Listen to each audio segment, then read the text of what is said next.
मेरा नाम विक्रम है। मैं 26 साल का लड़का हूं और काफी हट्टा कट्टा मर्द हूं। मेरी हाइट 5 फुट 6 इंच है। मैं काफी खुशमिजाज आदमी हूं। शायद इसीलिए मेरी दोस्ती लोगों से जल्दी हो जाती है। हमारे साथ ऐसी चीजें अक्सर जाने अनजाने में हो जाती हैं जिसे हम शायद किसी और को नहीं बता सकते। हम सबके कुछ राज होते हैं। मैं एक बड़े शहर का रहने वाला हूं। इधर मैं और मेरा परिवार एक कॉलोनी में रहते हैं। कॉलोनी में रहने की वजह से हमारी पहचान आस पड़ोस वालों से हो गई थी और उनसे हमारे गहरे संबंध बन गए थे। मेरे पड़ोस में एक भाभी रहती हैं। भाभी कहने को तो काफी सुंदर हैं। उनका रंग गेहुआ और हाइट 5 फुट 4 इंच का है। उनके 2 बच्चे भी हैं, एक लड़का और एक लड़की। लड़की बड़ी है और लड़का छोटा है। यह ब्यूटीफुल भाभी की कहानी इन्हीं भाभी की है। बाहर पढ़ाई करने के कारण मैं अक्सर घर आता जाता रहता था। ऐसे ही कॉलोनी के एक फंक्शन में मेरी पहचान उन भाभी से हुई। अब भाभी से मेरी मुलाकात ऐसे ही कभी कभार हो जाती थी। कभी वो कुछ काम से मेरे घर आया करती थीं या मम्मी मुझे कुछ देने उनके घर भेज दिया करती थीं। भाभी के पति सरकारी जॉब करते थे, इसलिए वो सुबह से ही अपनी ड्यूटी पर चले जाते थे और बच्चे स्कूल। मेरे लिए कभी भी भाभी के लिए कोई कामुक विचार नहीं थे, बल्कि वो इतनी ज्यादा खूबसूरत हैं कि कोई भी उन पर लट्टू हो जाए। मेरे दोस्त अक्सर घर आया करते थे, तो उस वक्त भाभी कभी कभी अपने घर के बाहर खड़ी होती थीं तो दोस्तों की नज़र उन पर पड़ जाती थी। तब उनकी शक्ल देखने लायक होती थी। वे अक्सर मुझसे कहा करते थे, भाई तू तो जन्नत में रहता है। मैं हंसकर उनको डपट दिया करता था।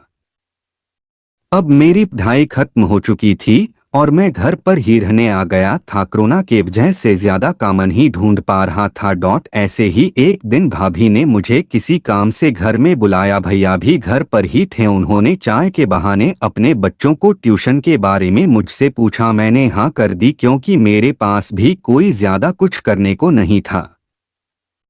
मुझे नहीं पता था कि मेरा हाँ बोलना मेरे लिए एक दिन जैकपॉट जैसा साबित होगा। फिर मैं भाभी के बच्चों को पढ़ाने लगा। एक दिन उनके बेटे को खेलने जाना था और वह पढ़ते पढ़ते काफी थक गया था। मैंने भाभी से कहा, बाबू थक गया है, उसका आज पढ़ने का मन भी नहीं है।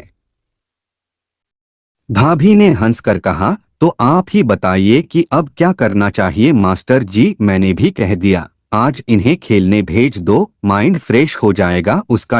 उन्होंने ठीक है कह दिया। इतने में गुड़िया को भी गुस्सा आ गया। उसने कॉपी जोर से बंद कर दी। वह भी खेलने जाने के लिए जिद कर रही थी। तो मैंने उसे भी भेज दिया। अब घर पर सिर्फ भाभी और मैं अकेले रह गए थे। भाभी ने चाय के लिए पूछा, विक्रम चाय पीनी है? अब चाय के लिए कोई कैसे मना करे। मैंने भी कह दिया कि नेकी और पूछ पूछ। भाभी हंस पड़ी और बोली, मैं अभी लाई। फिर चाय पीते पीते मैंने उनसे पूछा, भाभी अब इतनी पढ़ी लिखी हैं, आपने ट्यूशन के लिए क्यों पूछा? भाभी बोली, विक्रम मुझे समय नहीं मिलता। मैं घर के कामों से ही इतना थक जाती हूँ कि बच्चों को पढ़ाने की स्थिति ही नहीं रहती। मुझे उनकी इस बात से इतना ज्यादा गुस्सा आया कि इतनी सुंदर पत्नी से भला कोई आदमी कैसे इतना ज्यादा काम करा सकता है। कितने चूतिए हैं भैया, मैं मन ही मन में बोला।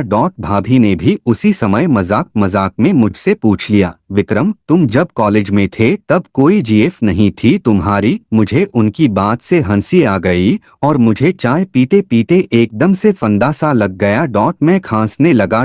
भाभी ने झट से मेरी पीठ को सहलाया और कहा, आराम से आराम से। मैंने ऐसा क्या पूछ दिया कि तुम्हें इतनी जोर की हंसी आ गई? मैं कैसे बताता कि मुझे पढ़ाई से फुर्सत मिलती तो ध्यान देता। मैंने सामने से कहा, नहीं भाभी इस सब के लिए कभी समय ही नहीं मिला। वे भी हंस रही थीं। यार भाभी कितनी प्यारी लग रही थीं। आपको कैसे बताऊं कि वे कैसे हंसती थीं। बस ऐसा लगता था कि भाभी के गाल चूम लूं। मैंने फिर से कहा, भाभी मुझे लड़कियों से क्या कहूँ वही समझ नहीं आता। भाभी ने कहा, तुम्हें कैसी लड़कियां पसंद हैं? मैंने सोचा कहीं ये मम्मी को तो नहीं बता देंगी। तो मैंने कहा, आप मुझे मम्मी से मार खिलवाना चाहती हो ना? भाभी ने कहा, हट पागल, मैं तो यूं ही पूछ रही थी। तुम इतने सीधे हो और अच्छे हो कि तुमसे तो कोई भी लड़की हाँ कह देगी। मैंने भाभी से मजाक में कहा, फिर तो बस आपके जैसी चाय बनाने वाली जीएफ मिल जाए तो मेरा तो कल्याण ही हो जाए। मेरी बात सुनकर भाभी शर्मा गईं और कहने लगी, हट बदमाश। फिर ऐसे ही काफी देर तक हम दोनों बातें करते रहे और मुझे उनके साथ बात करना अच्छा लगने लगा। मेरा मन तो नहीं था जाने का, पर जाना पड़ा। उस दिन पहली बार ऐसा लगा कि प्यार कैसा होता है। फिर उसी रात भाभी का व्हाट्सएप आया, हाय। तब रात के 10 बज रहे थे। मैंने भी लिख दिया, हाय मालिनी भाभी, आप अभी तक सोई नहीं? भाभी तुम्हारे भैया की आज नाइट शिफ्ट है ना? मैंने कहा, अच्छा, अकेले में डर तो नहीं लग रहा ना? भाभी बोली, थोड़ा थोड़ा लग रहा है। मैंने कहा, आप डरो मत, कुछ भी हो तो मुझे बुला लेना, मैं जाग रहा हूँ। भाभी ने कहा, ठीक है। मैंने पूछा, बच्चे सो गए? भाभी ने बताया, हाँ वो सो गए। अब मैं मूवी देखने लगा। फिर अचानक से भाभी का कॉल आया। भाभी घबराई हुई थीं। वे कहने लगी, विक्रम क्या तुम अभी थोड़ी देर के लिए आ सकते हो? मैंने कहा, ठीक है भाभी मैं आ रहा हूँ। फिर मैं चला गया। भाभी ने कहा, मुझे बेचैनी सी लग रही थी, अकेले में डर सा लग रहा है। मैंने कहा, ओके मैं यहीं हूँ, आप डरिए मत। फिर हम दोनों बातें करने लगे। भाभी ने फिर से चाय के लिए पूछा। मैंने मना नहीं किया। भाभी चाय लेकर आई। तब तक 11 बज चुके थे। हम दूसरे कमरे में आकर बातें करने लगे ताकि बच्चों को डिस्टर्ब ना हो। फिर भाभी ने कहा, विक्रम चाय कैसी है? मैंने कहा, आपसे थोड़ी कम मीठी है। वो मुस्कुराकर ओहो ये बात कहने लगी।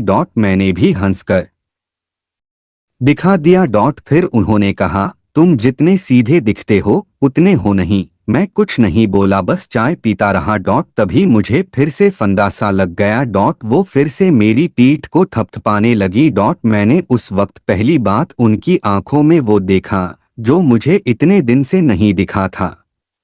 उनकी आंखें मानो कह रही थीं कि काश तुम और मैं अभी एक होते। मैं जानबूझकर और ज्यादा खांसने लगा ताकि वो मुझे थोड़ी देर तक और थपथपाए। ऐसा 5 मिनट तक चला और वो थपथपाते हुए मेरे एकदम सामने आ गई थीं। वो मेरी पीठ को सहलाने लगीं। मुझे कुछ अजीब सा लगने लगा, मैं उनकी आंखों में डूब गया।